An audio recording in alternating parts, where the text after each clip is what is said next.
degmada Boocame ee ka tirsan xarunta gobolka Sool ayaa maanta waxaa soo gaaray Suldaan Siciid iyo sidoo kale Garaasarban Buraale oo aadan oo ka soo kicitay magaalada Buuhood ee xarunta gobolka Cayn ayaduna halkaas markii ay soo gaareen kala kulmeen soo dhawaan heer qarana taasi ay wasameeyeen dadweynaha reer Boocame ayaduna lagu hortagay meel magaalada ka baxsan oo jeeda 15 kiiloomitir kana saaran dhanka koonfureed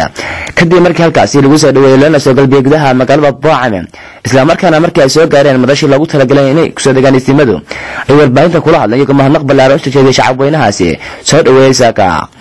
halkaas warana waxa ka hadlay Waas Cabdullaahi Ciise Nuur sheegay shirweynahan inuu yahay mid isla markaana istimadu ay ka talin doonaan maslaxada iyo horumarka ummadda Soomaaliyeed shirkana ayaa waxa uu yahay mid ay gabihanba ay ka soo qayb gali doonaan simada Sool Sanaag Yaacin isla markaa shirkan weynahan uu qabtay Waas Cabdullaahi Ciise Nuur madan Boocame kuna yimi ballan hore oo ay lahaayeen isimadu inay halkan ku kulmaan muddo gaaban si ay hawlaha ku foodle oo ku soo socda ay midna wax iskaga ogaadaan danaha beesha ayaanu halkan ugu soo dhaweynaynaa isma kalena waa soo socdaan insha Allah ilaa sabtida iyo hawd qaar ka imaanaya labadaba way jiraan waa horudhac ayagu waxaanu rajaynaynaa inaanu muddo gaaban halka kan tashi gaara oo isimood aanu ku yeelno sidii aan horeyba aanu u sheegnay ayna ahayn dadka qaarkii sidoo u fasirayo meesha kuma ay jirto marka aad iyo aad baan idin soo dhaweynaa soo dhawaada gurigan waa gurigeeni maanta kowdiin ma aha wax badan baa guriga kan Boocame ismadu ay yimaadeen intaan garanayo ilaa kulli 3 shir oo horena way yimaadeen shirarkaas Boocamena dhamaantood waxa lagaga shaqeynayay danaha beesha dhulbahante baa lagaga shaqeynayay iyo midnimadeeda baa lagaga tashan jiray runtii oo taariikh bay leedahay meeshan haddana waa la sii wadi doonaa insha Allah waxaan wanaag ahayn iyo midnimada dadka u dhashay magaca la yiraahdo khaatuma waa abtirsiye noqotaad abtirsiye wax kala ma hadda marka meel maris waxa lagu leeyahay maxaa yaa tahay khaatuma baa la yiraahdaa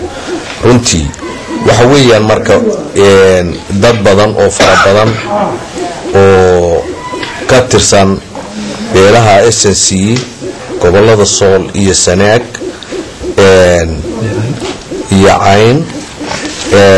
way yaqaaneen meesha tan kulamada lagu qabto inayan wax dhibaato ah dhulbaante ayan u asaasin dhamaanna waa salaamaya dadka degan deegaanadaas aan afka ku dhuftay waxaan u rajaynayaa khayr iyo bishaaro iyo nolol wanaagsan ayaan u rajaynayaa inay himiladoodii gaari doonaanna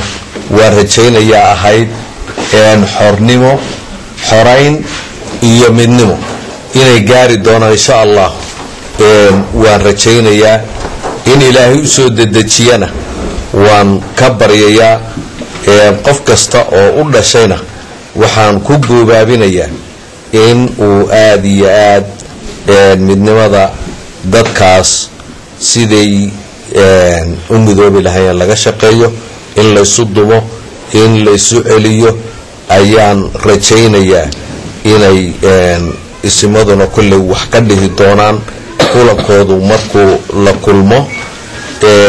horukacooda iyo midnimadoodana ayaa qof kastaba dantu ugu jirtaa dadkaas marka waxaan salaamaynaa degmadan aan u nimid reer Boocame oo ugaaskii iyo odayaashii guurtida ahaa iyo waxbaradkiiba ay si fiican loo soo dhaweeyeen annagoo ay tahay halka kari sidii dowladdii soomaaliya ay uga baxday meeshii shir dhulbaanta inta uu ku qabsado ugu badnayd wax ku ool ah. maantana waxaa ugaasku isagaa isugu yeedhay iyada oo shir weyne reer khaatumo ay jiraba oo la wada ogyahay oo adduunka uu ka dawaan gashan yahay oo uu taleexda ka furmayo in shir horaad ismadu sameeyaan oo wadatashi sameeyaan isagaa noo soo gudbiyey annana waa ka ajiibnay. waxaanuna insha allahu tacaala rajaynaynaa si wax dhaxalgali maanta iyo wax dhicisa iyo waxaan muddo karahayn waxaynu aadanu noqon inaanu muddo aan dheerayn aanu halkan kusii qaadano talo wax ku oola. waana wargelinay ismadii waa la wada wargeliyey wixii isku ahaa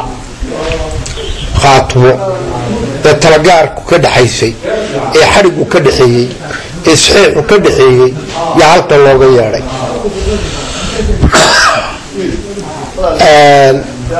marka insha allahu tacaala waxaanu aad iyo aad baad u mahadsantihiin haddaad odayaasha guurtidaa tihiin haddaad ugaaska tihiin haddii beesha reer boocame ay tahay oo wax badan kule oo abaala reerka magacaa sheegta oo gurigiisa wax badan lagu qabsaday oo wax badan dadka u hawshoodeen soo dhaweynta iminkana ay yihiin bartamihii ay noqdeen xuduntii reerka isku xidhihii waxaa haatan gacan kale ku jira ee cadow gacanta ku dhigay mooyaane waxa kale meesha xuduntii meeshii saddexaad ee xudunta u ah ay tahay. aad iyo aad baad u mahadsantihiin. insha allahu tacaala khayrna waan rajaynaynaa dee waxaanu ku nimidna sidaa weeye yeedhaasaanu ku nimid talada ka socota taleex baanu gogol xaarkeeda ku nimid insha allahu tacaala waana laga midho dhalinayaa. in yar cagaha haddii lagu adkeeyo qofku cisiga uu leeyahay haddii uu siyaa wax noqon maysid waxna ma diid dabeerkiisa uu ku yidhaahdo ma maanta cisi iyo sharaf inaanu gaadhno yaanu rajadaanu qabnaa tahay. ciddii kastee haatan wax naga dhexeeyaan garab naga dhexeeyana waxyaalaha badan baa jira oo aan soo dhaweynaynin laftoodu laakiin noo dambaynaya wixii dantu naga dhaxayso dani naga dhaxayso waa la garanayaa arrintaas wixii dani naga dhaxayso waxyaalihii ka soo yeedhay lafteeda waa danayn doonaa haddii allaydmo laakiin shirka yagaa beesha reer boocame ee na soo dhaweysay waanu salaamaynaa waanu mahadnaqaynaa. runtii soo dhaweyn fiican baanu kala kulannay waana tay u lahaan jireen caanka ku ahaayeen ee loo yiqiin boocame sidaa uu sheegay ugaasku waa xuduntii reer khaatumo ama dhulbaantaba. waxay caan ku tahay in shirarka lagu qabto. aad iyo aad baad beesha u mahadsan tahay. aad iyo aad baan ugaaska ugu mahadnaqaynaa soo dhaweyntaa wanaagsan ee aanu kala kulannay. sidii horeba loo sheegay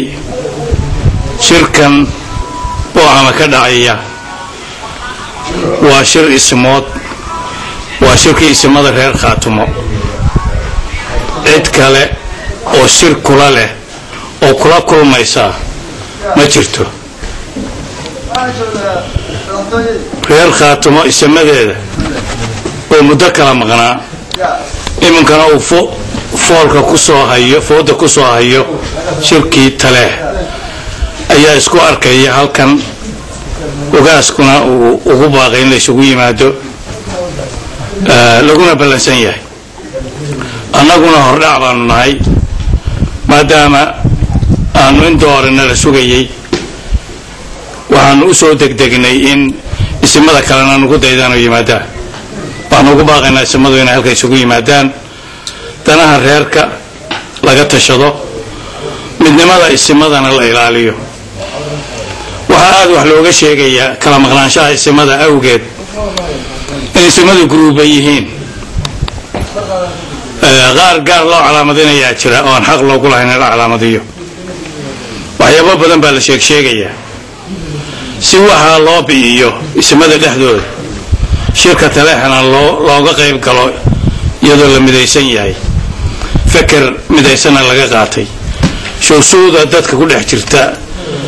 ay ka baxday iyo tuhumada iyo wax sheega ayaa isimadu halkan haddii alla yiraahdo dhowr maalmood si ku yeelan doonaan kadibna waxay u gudbi doonaan taleex cid kale oo ay halka kula ballansan yihiin oo shir isimada ay ku ballansan yihiin ma jiro oo ka horeeya shirka taleex wixii shiraree dambe shirka dhulbaantee taleex markuu dhaco iyo go'aamada ka soo baxa ayaa lagaga xisaabtami doonaa haddii alla yidhaahdo hadalka intaasaan kusoo gabagabeynayaa isimadana waxaan filayaa inay warka way wada hayaane si shirkii taleex loogu gudbo in boocama la isugu yimaado. Assalaamu calaykum waraxmatullahi